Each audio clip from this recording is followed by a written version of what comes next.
மாண்புமிகு பேரவைத் தலைவர்களே, சாத்தான்குளம் எழுவரைமுக்கையில் மாண்புமிகு சட்டமன்ற உறுப்பினர் சகோதரர் ஊர்வசி அமித்ராஜ் அவர்கள் குறிப்பிடும் இந்த 100 ஏக்கர் பூமிதான நிலத்தோடு 300 ஏக்கர் அரசு புறம்போக்கு நிலங்கள் உள்ளிட்ட 400 ஏக்கர் நிலப்பரப்பில் புதிய சிப்காட் தொழிற்பூங்கா உருவாக்குவதற்கான சாத்தியக்கூறுகளை மாண்புமிகு திராவிட நாயகன் அவர்களின் அரசு ஆராய்ந்து வருகிறது.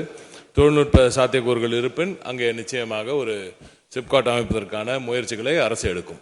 மாண்புமிகு பேரவைத் தலைவர்களே, தூத்துக்குடி மாவட்டம் என்பது பிரதான நல்ல அற்புதமான சாலைகள், அற்புதமான ரயில் வசதி, அதே போல மிக முக்கியமான ஒரு போர்ட் துறைமுக வசதியும் உள்ள ஒரு மகத்தான ஒரு மாவட்டம். தொழில்துறையில் ஒரு மிகப்பெரிய வளர்ச்சியை கண்டு கொண்டிருக்கும் மாவட்டம். ஏறத்தாழ 3890 ஏக்கர் பலப்பரவில் 4 சிப்காட்கள் ஏற்கனவே அமையப்பட்டு 108 நிறுவனங்கள் இங்கே லட்சக்கணக்கான மக்களுக்கு வேலைவாய்ப்புகளை வழங்கி கொண்டிருக்கின்றன. மாண்புமிகு நமது பாராளுமன்ற உறுப்பினர் திருமதி கவிஞர் கனிமொழி அவர்களும் அங்கே புதிய சிப்காட்களை நீங்கள் உருவாக்க வேண்டும் என்ற அந்த கோரிக்கையை வைத்து வருகிறார். மாண்புமிகு சட்டமன்ற உறுப்பினர் அவர்கள் இங்கே குறிப்பிடும் இந்த இடம் சற்று பிரதான சாலையிலிருந்து கொஞ்சம் சற்று தள்ளி இருக்கு. அது கொஞ்சம் டிஸ்டன்ஸ் ஜாஸ்தியாக இருக்கிறதுனால அங்கே சாத்தியக்கூறுகள் இருப்பின் நிச்சயமாக எக்கனாமிக் ஃபீசிபிலிட்டி ரிப்போர்ட் நல்லபடியாக வந்துடுச்சுன்னா நிச்சயமாக அங்கே அமைப்பதற்கான ஏற்பாடுகளை மாண்புமிகு திராவிட நாயகன் அவர்களின் அரசு நிச்சயமாக செய்யும். இங்கே தூத்துக்குடி மாவட்டத்தை பொறுத்தவரை ஏற்கனவே 4 சிப்காட் நான் சொன்னேன்.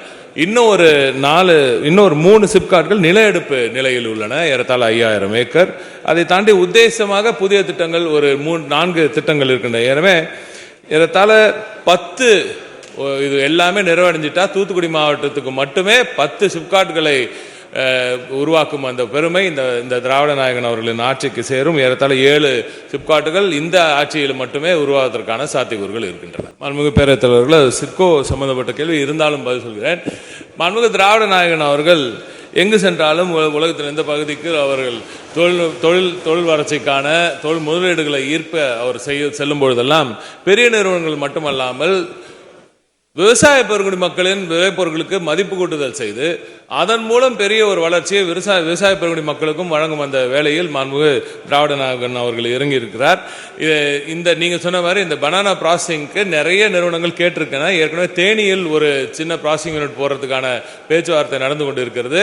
இங்கே நீங்க சொல்லும் அளவுக்கு 50,000 மெட்ரிக் டன் எல்லாம் இருக்குன்னா நிச்சயமாக அந்த சாத்தியக்கூறுகள் நமது சிப்காட் நிறுவனம் சரி, மாண்புமிகு நமது சிறு குறு தொழில் அமைச்சர் அவர்களிடம் கூறி சிட்கோ வழியாகவும் செய்வதற்கான சாத்தியக்கூறுகள் இந்த திராவிட நாயகன் அவர்களின் அரசு செய்யும். கூடுதல் தகவலாக மாண்புமிகு திராவிட நாயகன் அவர்கள் அரசில் தான் தூத்துக்குடிக்கு மிகப்பெரிய வளர்ச்சிகள் தொடர்ந்து வந்து கொண்டே இருக்கின்றன. உங்களுக்கே நல்லா தெரியும் மாண்புமிகு பேரவைத் தலைவர்களே, 16,000 கோடி ரூபாய் முதலீட்டில் வின்ஃபாஸ்ட் நிறுவனத்திற்கு மிகப்பெரிய ஒரு புரிந்துணர்வு ஒப்பந்தம் 2024 ஜனவரி மாதம் மாண்புமிகு திராவிட நாயகன் அவர்கள் நடத்திய அந்த ஜிம் குளோபல் இன்வெஸ்டர்ஸ் மீட்ல ஒரு மிகப்பெரிய கையெழுத்திடப்பட்டது. 16,000 கோடி பலாயிரம் கணக்கான வேலைவாய்ப்புகள் உருவாக்கப்படும் என்று உறுதியளித்தோம். அன்று கூட பலரும் கேட்டாங்க, இதெல்லாம் சொல்லுவாங்க நடக்குமா அப்படின்லாம் கேட்டாங்க.